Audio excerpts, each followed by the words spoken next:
नमस्कार, मी प्रतीक्षा. न्यूज मराठी 24/7 मध्ये आपलं स्वागत आहे. तर एक नजर टाकूया आजच्या महत्त्वाच्या घडामोडींवर. सलग सुट्ट्यांमुळे पंढरपुरात भाविकांची मोठी गर्दी पाहायला मिळते. सकाळपासूनच विठ्ठल मंदिर परिसर, चंद्रभागा नदी प्रदक्षिणा मार्ग, महाद्वार, पश्चिम द्वारासह दर्शन रांग ही भाविकांच्या गर्दीनं गजबजून गेली आहे. आज विठ्ठल दर्शनासाठी किमान 5 ते 6 तासांचा कालावधी लागतोय. वाहन चोरीवर आळा बसावा यासाठी शहर पोलिसांकडून वाहन तपासणी अभियान सुरू असून 19 वाहने यात जप्त करण्यात आली आहेत. तर नंदुरबार शहरासह जिल्ह्यात वाहन चोरी मोठ्या प्रमाणात घडत आहे.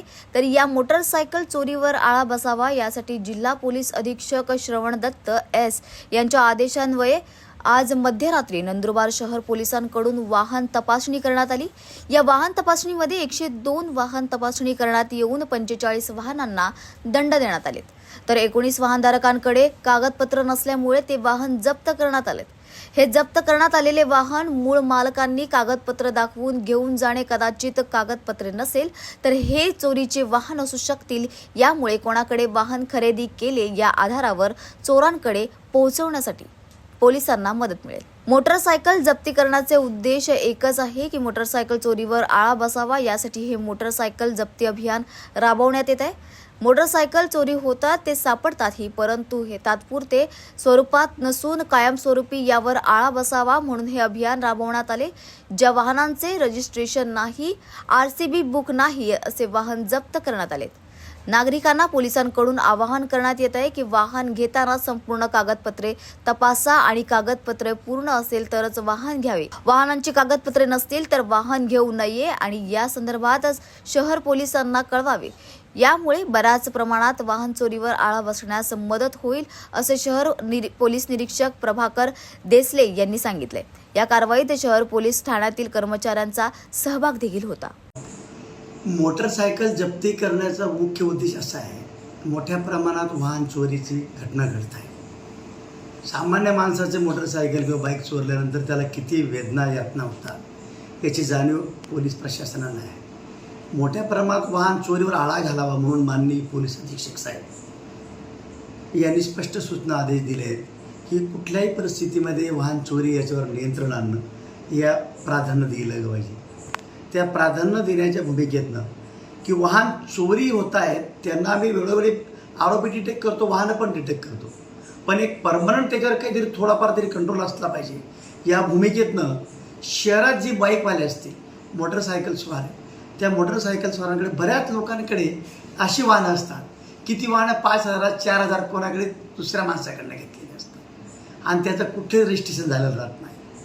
सामान्य माणूस ते वाहन घेऊन टाकतो, 40-50 हजाराची गाडी 5,000 भेटते म्हणून तो घेऊन टाकतो, पण त्याला हे माहीत राहत नाही की गाडी कदाचित चोरीची असेल आणि त्याच्याकडे कागदपत्र नसताना ती गाडी चालत असते.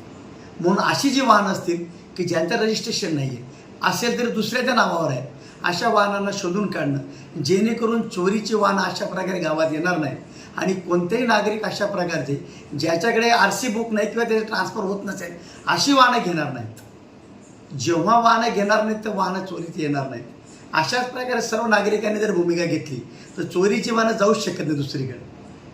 पर्यायी नागरिकांना माझं आव्हान राहील की आम्ही जे काही ड्राईव्ह घेत असतो, वाहन चालकाकडे एखाद्या वेळेस काही पेपर इकडे तिकडे असतील, आम्ही ती पण त्याला मुदत देतो की आपण 2 पेपर दाखवा, घेऊन या, तुमची गाडी सिद्ध करा, गाडी घेऊन जा, आम्हाला काहीच अडचण नाही. लोकांना त्रास देणं हेतू नाही, पण चोरीच्या घटना ह्या थांबाव्यात हा त्याच्यामध्ये बेसिक उद्देश आहे. आज जवळपास त्या भूमिकेतनं आम्ही माननीय SP साहेबांच्या आदेशाने पूर्ण शहरामध्ये अशा प्रकारचं अभियान चालवलं. जवळपास 102 वाहनं आम्ही आज डिटेन केले होते. त्याच्यापैकी 45 वाहनांचा दंड भरून घेतलेला आहे.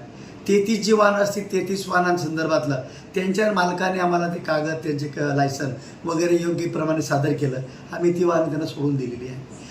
19 जवळपास वाहनं अशी आहेत की त्याच्या मालकाकडे कागद नाही, पत्र नाही, लायसन नाही, अशी वाहनं आम्ही तात्पुरती डिटेन केली आहेत. त्यांचे देखील त्यांनी कागदपत्र किंवा त्यांचे मालक हक्क जर सिद्ध केला तर ती वाहनं देखील त्यांच्याकडे सुपूर्द केली जाते. परंतु जर का मालकीहक्क सिद्ध नाही केला तर अशा वाहनांवर आम्ही कायदेशीर पुढची कारवाई करू आणि जेणेकरून जर ते वाहन दुसऱ्याकडनं चोरीचं घेतलं असेल तर त्या चोरापर्यंत पोहोचण्याची आमची भूमिका असेल. यासाठी आम्ही हा ड्राईव्ह घेतला आहे. घोडा मैदान जवळ आहे, निश्चित महायुतीचेच सरकार येणार असा दावा छगन भुजबळ यांनी केलाय. त्याचबरोबर माजी नाशिकच्या सर्व धर्मीयांना विनंती आहे, शांतता राखा. आपले नाशिक जागतिक स्तरावर पुढे येत आहे. नाशिक शहर जर दंगलीचे शहर म्हणून पुढे आले तर आपला विकास थांबेल. पर्यटन, शिक्षक, आरोग्य व्यवस्था करता नाशिक शहरात लाखो लोक येत जात असतात. त्याला गालबोट लागेल. दंगलीत फायदा होत नाही, दोन्ही बाजूचे नुकसानच होते. पोलिसांना सीसीटीव्ही फुटेज मिळाले आहे. दोषी आहेत त्यांच्यावर कारवाई होईल. पोलीस आणि नागरिक जखमी आहेत. तणावाच्या परिस्थितीत पोलिसांनी मोठी कामगिरी केली आहे, त्यांचे कौतुक करतो असेही छगन भुजबळ यावेळी म्हणाले. 2 दिवसांपूर्वी जी दंगल उसळली होती त्या प्रकरणात पोलिसांनी कारवाई सुरू केलेली आहे. आपण नाशिकमध्ये आहात, नेमक्या काय सूचना, कशा पद्धतीनं आपण आवाहन करणार? माझे सर्व आपल्या नाशिकच्या बांधवांना, भगिनी, मातांना, युवकांना, सर्व धर्मीयांना विनंती आहे की आपण कृपया शांतता राखा. आपलं नाशिक अनेक गोष्टीमध्ये जागतिक स्तरावर पुढे येत आहे. जर नाशिकची प्रसिद्धी दंगलीचं शहर म्हणून जर व्हायला जर लागली तर ती प्रगती थांबेल. साधी गोष्ट आहे, एखादं पानपट्टीचं दुकान जर एखाद्या गल्लीत टाकायचं असेल, त्या गल्लीत जर रोज मारामाऱ्यान बाटल्या फेकत असेल तर तो पानपट्टीवालासुद्धा दुकान टाकत नाही. आणि मग अशा वेळेला जर काही चांगले लोक आपल्याकडे राहायला येतात, टुरिस्ट म्हणून येतात, शिक्षणासाठी मोठ्या प्रमाणावर आपल्याकडे शाळा कॉलेजेस उभे राहिलेले आहेत, तिथे मुलं येतात. हॉस्पिटल्स अतिशय चांगले आपल्याकडे आलेले आहेत. अनेक ठिकाणावरून मोठमोठ्या ऑपरेशनपासून लहान सहान आजारासाठी आपल्याकडे सगळे लोक येतात.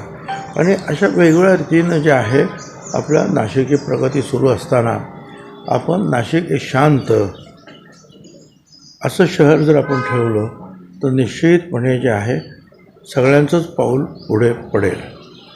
दंगलीत कुणाचाही फायदा होत नाही, नुकसानच होतं, दोन्ही बाजूचं नुकसान होतं. काल परवाच्या ज्या दंगली झाल्या त्याच्यामध्ये सगळी माहिती पोलिसांकडे आलेली आहे. CCTVचं कव्हरेजसुद्धा पोलिसांना प्राप्त आहे. ज्यांनी कायदा हातात घेतला, आमचे काही पोलीस बांधव हे सुद्धा जखमी झाले, नागरिकसुद्धा जखमी झाले असतील, त्यांचंसुद्धा नुकसान झालं असेल. पण पोलिसांनीसुद्धा आपला जीव धोक्यात घालून ही दंगल जी आहे शमवलेली आहे. त्याच्याबद्दल मी पोलीस यंत्रणेला निश्चितपणे त्यांचं अभिनंदन करतो. आणि यापुढे आपण सगळ्यांनी सामंजस्याच्या वातावरणामध्ये राहिलं पाहिजे. अशा काही वेळेला दोन्ही समाजाचे जे आहेत प्रमुख एकत्र येऊन शांतता निर्माण करतात आणि शांतता होते, असा नाशिकचा इतिहास आहे. त्यामुळे आपण मी म्हणतो त्याप्रमाणे, आणि पालकमंत्र्यांनी जो सांगितलं सगळ्यांनी सांगितलं, आपण सगळ्यांनी शांतता राखूया. तर या होत्या आजच्या महत्त्वाच्या घडामोडी. अशाच महत्त्वाच्या घडामोडींसाठी पाहत रहा न्यूज मराठी 24/7.